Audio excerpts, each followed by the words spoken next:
एक बार ये स्पष्ट हो गया कि घुसपैठ करने वाले पाकिस्तानी सेना के नियमित जवान थे, तो भारतीय सेना ने उन्हें हटाने के लिए अपना जोर बढ़ा दिया। 3 और 4 जुलाई की रात को 18 ग्रेनेडियर्स के एक घातक पलटन को टाइगर हिल पर दुश्मनों के बंकरों को नष्ट करने का काम सौंपा गया। 19 साल के ग्रेनेडियर योगेंद्र सिंह यादव ने स्वेच्छा से इस गश्त के लिए नेतृत्व किया। जैसे ही यादव समेत 7 जवानों की टुकड़ी टाइगर हिल पहुंची, दुश्मन ने पलटन कमांडर और 5 अन्य को मार डाला। गंभीर रूप से घायल होने की वजह से ग्रेनेडियर योगेंद्र यादव ने अपनी पूरी ताकत लगाते हुए दुश्मन के बंकरों पर ग्रेनेड फेंके, जिसने उसमें छिपे हुए दुश्मनों को बेअसर कर दिया।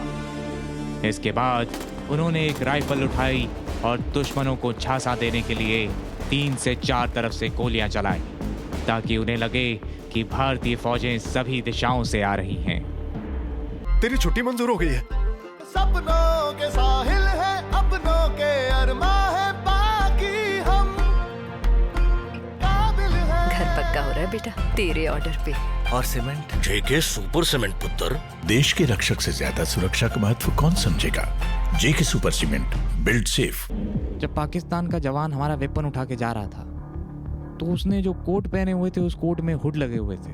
वो हुड के अंदर एक ग्रेनेड गिरा। उसने तुरंत पीछे मुड़ करके देखा, लेकिन पीछे की तरफ कोई हरकत थी नहीं।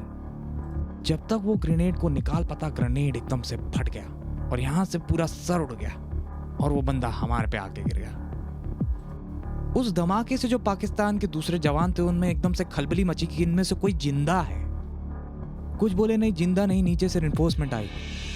दुश्मन जल्द ही भाग गया और हमारे सैनिकों ने 4 जुलाई को 6:30 पर टाइगर हिल पर कब्जा कर लिया। एक हमले की योजना बनाई गई थी, जिसमें 13 जैक राइफल और 17 जाट की कंपनियों को रात में चोटियों पर चढ़ना था और 3 बजे अंधेरे का फायदा उठाकर हमला करना था। उन्हें मस्को बेस से भारतीय आर्टिलरी की मदद मिल रही थी, लेकिन इसकी वजह से दुश्मन सावधान हो गया। दुश्मन को चेतावनी मिल गई और इसलिए उसने जवाब देना शुरू कर दिया। चढ़ने वाले लोग भारी मशीन गन की गोलाबारी के नीचे आ गए। इस प्रकार मेजर गुरप्रीत सिंह के अधीन 13 जैक राइफल्स की चार्ली कंपनी ने अपना रास्ता बदलने और एक स्थिर चट्टान से उस पॉइंट पर पहुंचने का फैसला किया जो दुश्मन को दिखाई नहीं देता। जवानों ने चढ़ना शुरू कर दिया और वे अपने लक्ष्य से महज 250 मीटर की दूरी पर थे। सूर्योदय ने उनकी स्थिति का खुलासा कर दिया। 17 जाट भी इसी मुद्दे से जूझ रहे थे और पॉइंट 4875 पर दुश्मन की ओर से लगातार गोलाबारी हो रही थी, जहां से दुश्मन उन्हें देख सकते थे। 13 जैक राइफल और दुश्मनों की स्थिति के बीच 150 मीटर की दूरी तय करने के लिए सूझबूझ की आवश्यकता थी। राइफलमैन संजय कुमार को लड़ाई के दौरान उनके अनुकरणीय साहस के लिए परमवीर चक्र से सम्मानित किया गया। लेकिन लड़ाई जारी रही और रणनीतिक रूप से महत्वपूर्ण पॉइंट को खोने के बाद पाकिस्तानियों ने जवाबी हमला किया।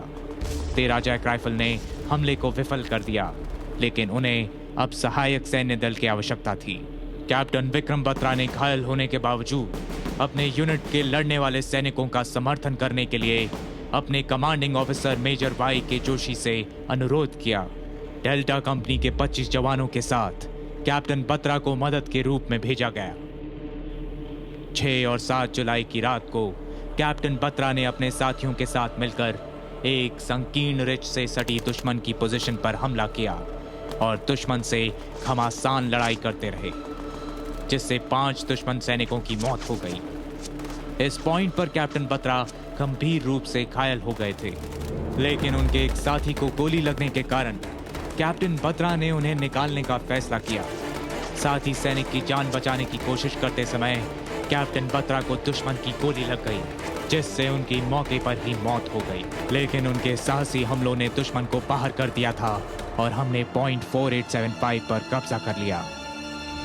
कारगिल संघर्ष कई मायनों में असामान्य था, लेकिन इसके कुछ अनजान पहलुओं में से एक ये है कि घायल सैनिकों ने यह अनुरोध किया था कि उन्हें बर्फीली ऊंचाइयों से नीचे नहीं लाया जाए और वे संघर्ष के समाप्त होने की प्रतीक्षा में अपने खून से सफेद बर्फ को लाल कर रहे थे, क्योंकि अगर उनके साथी उन्हें नीचे लेकर आते तो भारत को हर स्ट्रेचर को नीचे लाने के लिए 4 और जवानों को भेजना पड़ता जो लड़ रहे थे, और पाकिस्तानी घुसपैठ को रोकने के लिए प्रत्येक जवान जरूरी था।